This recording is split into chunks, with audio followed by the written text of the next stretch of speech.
Obviously, things have been going well with him. Things have been going with the lineup with him in it. Just kind of what was your reaction to that? It sucks. Like you say, we had lineups with him in it are good, really good, and what he was bringing to this team was great. So we'll miss that. But what we'll miss more is just his presence around, his attitude, his demeanor every single day, always smiling, never upset about anything, just always bring great vibes. You sit at the table with Steph, myself, Kyle, and Buddy.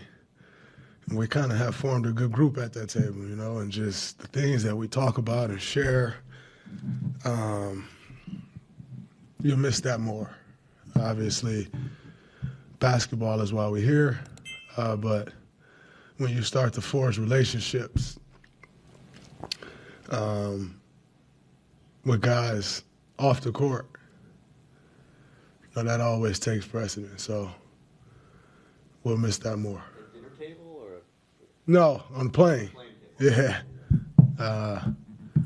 We fly a lot. Yeah.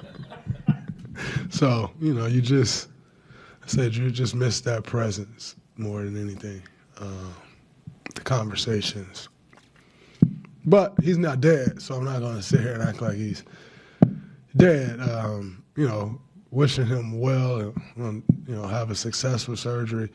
You hate to see a young guy in a contract year go through this, but I know the imprint that he's already left on this organization. He'll have an opportunity to come back. And, hopefully, he decided that's the right thing for him. He had kind of solidified himself quickly as the starting two. Obviously, that changes now. Lindy's kind of taking that slot. What do you think about what he's doing, and then in general, what do you think about that position? Lindy's playing well. He just he knows how to play. You come from an organization like OKC, and you can immediately see it in training camp. Just always know where to be. No defensive rotations and assignments. Knows how to get to space. He's playing confident. So we'll need him to continue to play confident. We have the utmost belief in him. And he's we have no doubt that he'll continue to play well for us in that group. What's the impact of losing DeAnthony beyond just Lindy, and specifically on defense? I mean, DeAnthony seems like that's one of the reasons he was in the lineup and working as a starter.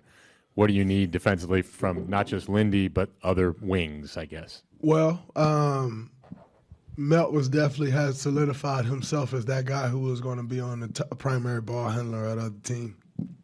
The one thing we talked about coming into the season was our depth. So we have other guys that are capable. Lindy took on that role tonight with Trae Young, who's one of the toughest guards in this league, and he did a good job. We know that he can defend, and we know he's a competitor, and he'll take on those challenges. And sort of following up on that, Wiggins is obviously a big perimeter defender for you guys. It seems like he's raised his game on defense this year maybe compared to last year. What have you seen from him on that end, and what do you need to continue to see? Well, we know how great of a defender Wiggs is, and it's always good to know that you can go to that.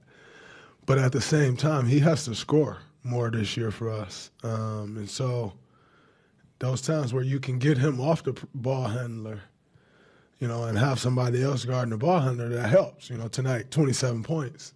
It's no surprise. You're not chasing around Trae Young, So I think that ultimately will help him. And then, Wiggs has been getting some blocks. He's been all over the place defensively. So not only defensively, he's stepped his game up a lot this year, and I wouldn't necessarily say step his game up. He's just playing more like the Andrew Wiggins that we know. When you're defending the pick and roll and it's a 2-on-1 situation, it's like you're helping against Trae and your guy Capella is behind you. Like, what are you looking for to determine whether to play the shot or the pass? Well, it's a cat and mouse game. You're trying to read the defender's eyes. Also, knowing tendencies. Like, Trey wants to look for that lob. He's made a career off of many other things, but obviously the lob pass, he's one of the best in the league at it, and so that he's looking for that. So you're just trying to keep him off balance, not give, with great players, you give them a steady diet of anything, they eventually figure it out. So I just try to keep him off balance. One time I may commit to him, one time I may fake and go back, it's just kind of in that moment, making a decision each and every time. Each one of them is different. It's never the same. So for me, trying to be the aggressor in that situation, because you're at a disadvantage. It's a 2-on-1. So trying to be the aggressor in whatever it is, whether I'm going to fade back, whether I'm going to attack the ball, just making sure with whichever one I decide in that moment that I'm trying to do it aggressively. Not to belabor the perimeter defense, but when you think about losing DeAnthony, how much does Gary – I mean, Gary's not going to play 30 minutes a game. He's obviously not going to score a bunch of points, but he seems so disruptive on defense. How much can that help – or how much of a factor is that going forward? It's a huge factor. We know what G is capable of on the defensive end, so it's always good knowing that you have that in your back pocket. But like I said, G isn't Melt. They're two completely different players. What G brings to this team is special. And what Melt was bringing to this team was something totally different. Both very good perimeter defenders. So no one person is going to do that. Where everybody just have to step it up a little bit more. Brandon's gone through kind of a tough early season. He got hit in the face again tonight, had to leave, I guess. What are you seeing with him and what he's kind of trying to work through right now? What he's trying to work through is y'all fault. And I told y'all that at the beginning of the year. It's hard, and I don't say this from experience of myself. I say this from experience of watching people. It's hard having a great rookie season and then coming back and having the second year as good or better. It's tough. That's why you've always heard of a sophomore slump. It's a very tough thing to do. And I think for him, he's just put so much pressure on himself for the player that he wants to be and that he thinks he should be, and it's unnecessary. Because what he's special at is doing all the other things on the floor. And when you put the pressure on yourself, like, I got to make this shot, but there are some guys that have that pressure, and they have to because that's what they do.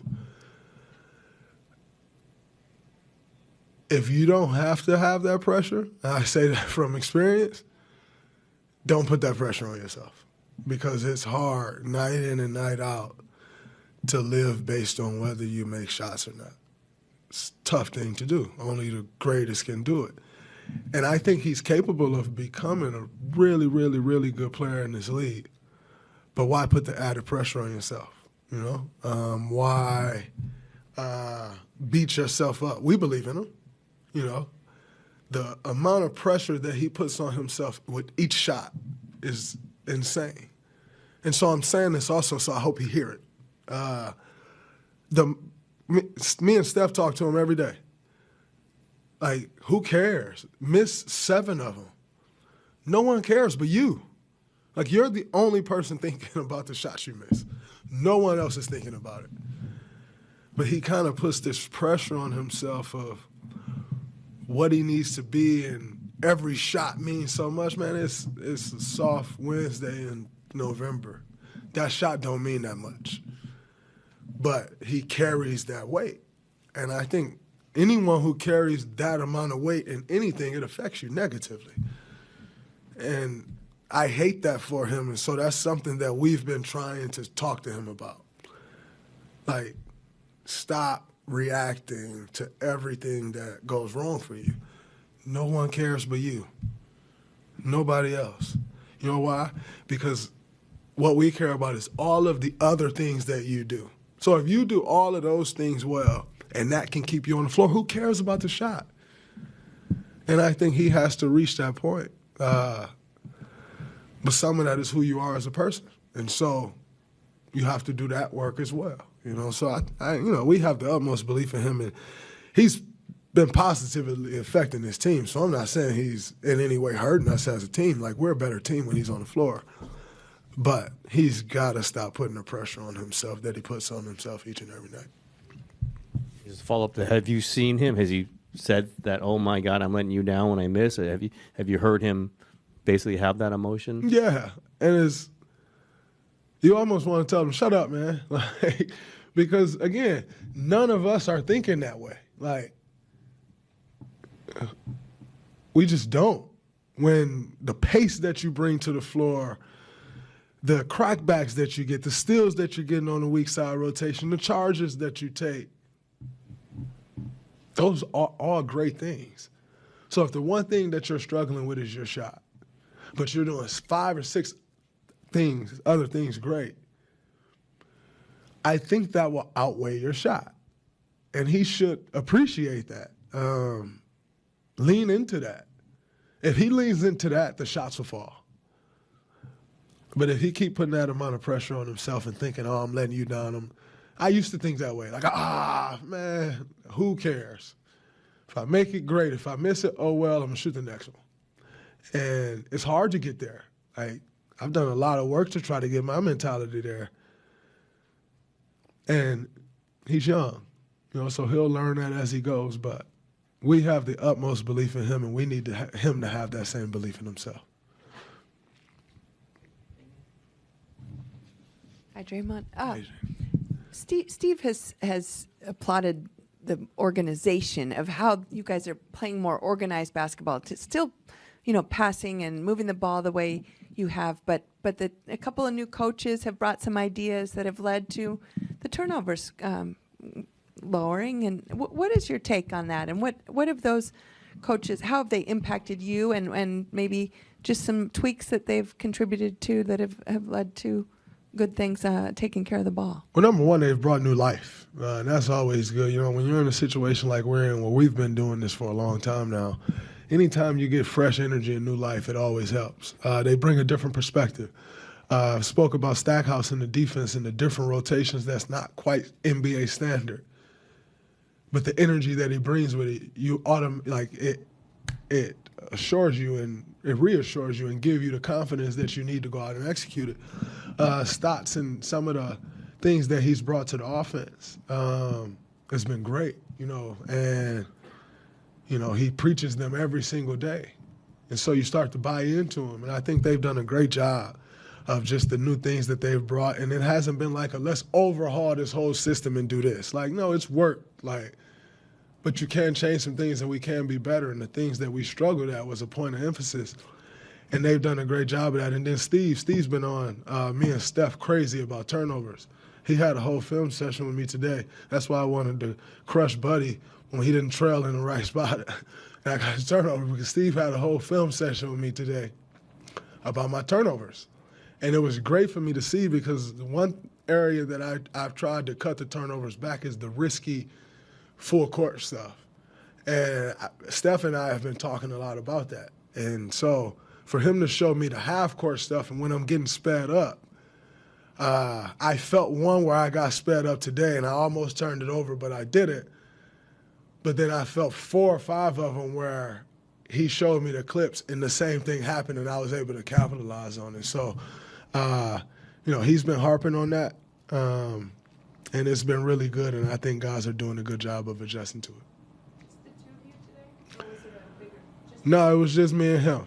And he showed me some clips of where I'm getting sped up and where I can settle down, and just kind of told me what my next my next area of growth for this team is, and it's in that area. And so it's something that I'm locking in and trying to focus on. 3 turnovers today is still too many, but it's an area that I'm conscious of and trying to focus on. Hello, Draymond. You talk about Brandon, sometimes young player doesn't put too much pressures on ourselves. But when you were young, when you meet the same situation, how you adjust your mentality stuff? Well, there were times where I think for me it was a little less of putting so much pressure on myself for the shot and just not shooting it. And so we all deal with our stuff in different ways. Like mine was losing confidence and not shooting at all. And I'm happy he's not doing that, But in the same token, they're similar struggles. One, it's just kind of a different reaction to the struggle, but it's a similar struggle. And the reality is in order to get over it, I just had to forget about it. Like, if you're supposed to shoot, shoot, and that was kind of the growth for me. It's going to be on him to figure out on his own personal journey of what it is for him to get him to stop doing that. But it's on Steph and I as leaders to try to help him out with that.